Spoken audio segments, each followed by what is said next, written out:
am working on this somewhat in my effing spare time.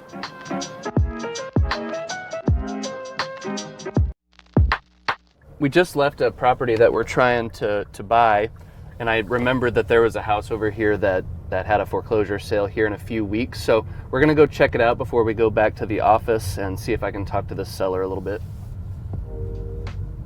See how it goes.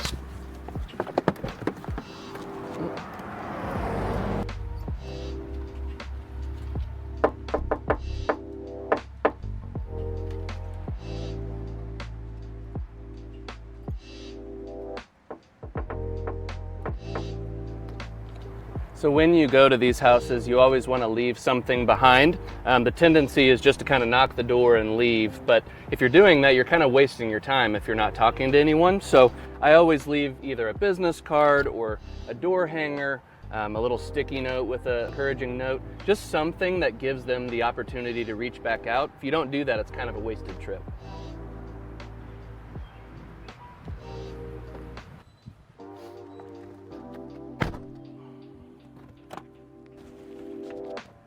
Well, you tried. We tried.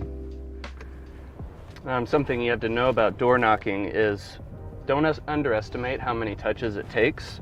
A lot of people are expecting you to go door knock it and sign a contract on the spot, but sometimes it takes 10, 15, 20 different touches to get these sellers to commit, because you have to understand you're a stranger off the street.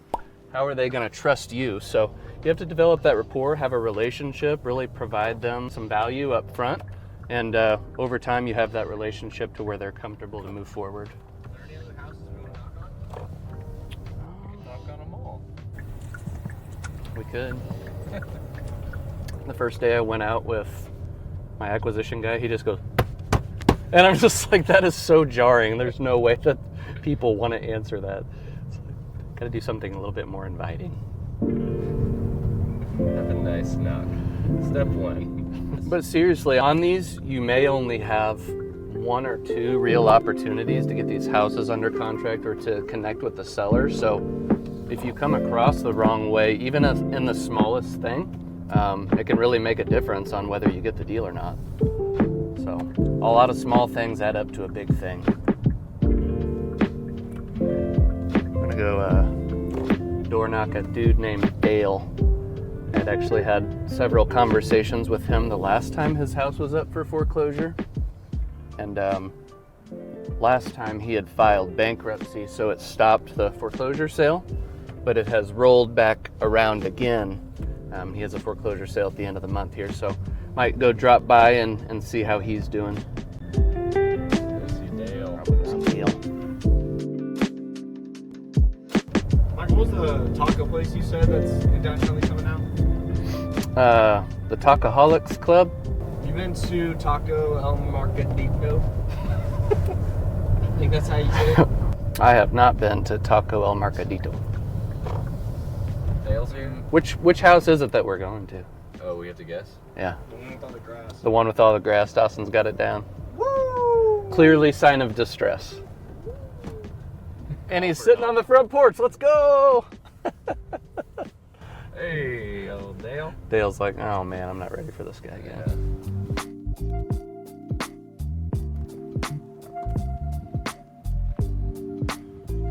Hey Dale, how we doing? I think your beard's got longer.